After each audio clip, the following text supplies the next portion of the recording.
Internationally best-selling author Carl Honoré spent 2 years researching play and the state of modern childhood in Europe, Asia, North and South America.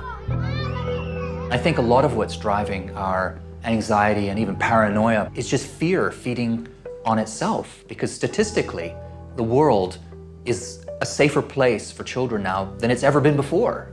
The trouble is, it doesn't feel that way to a parent. To a parent, the outside world looks like one enormous cesspit of pedophiles and drunk drivers and just danger around every turn. The world is a risky place. There are dangers everywhere. And really what parenting is about is about equipping children to cope with those risks.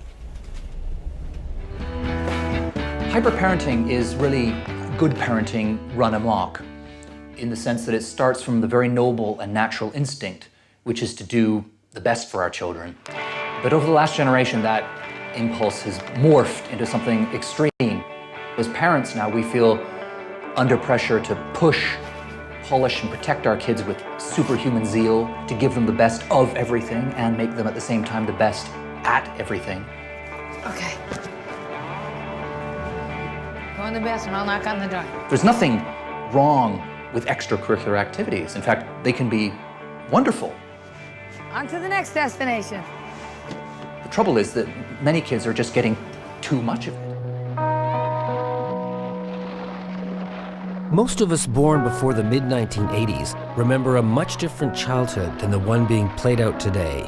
What I remember about play as a boy was freedom and space and being outdoors. You know, I got kicked out of the house in the morning by my mom, and I was out all morning until lunchtime. She'd call out and we'd go back for lunch, you'd go out, you'd come back for dinner, and we spent a lot of our time as children just on our own. I think with all of this sound and fury that surrounds modern childhood now, something has been lost.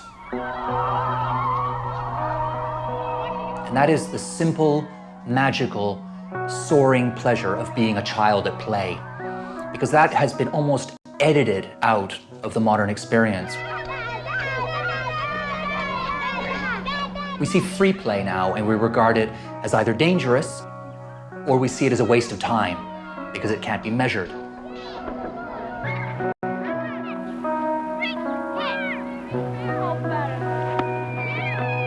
To a lot of people nowadays, just letting your child go to the park with an old baseball bat, a ball, and a glove, and a couple of friends isn't good enough anymore. It just simply isn't good enough.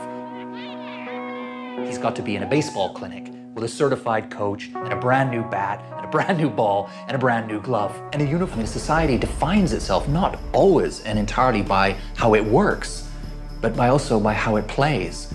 And I think that if we deny children the right to play, if we deny them the space to learn the gift of play and to indulge it, then all of us will be poorer. There's nothing wrong with extracurricular activities. In fact, they can be wonderful.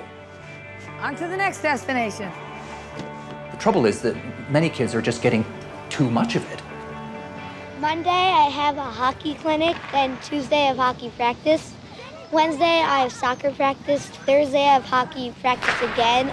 Then Friday, I have soccer practice. Then Saturday, hockey game, baseball game, or soccer game. And then Sunday, same thing.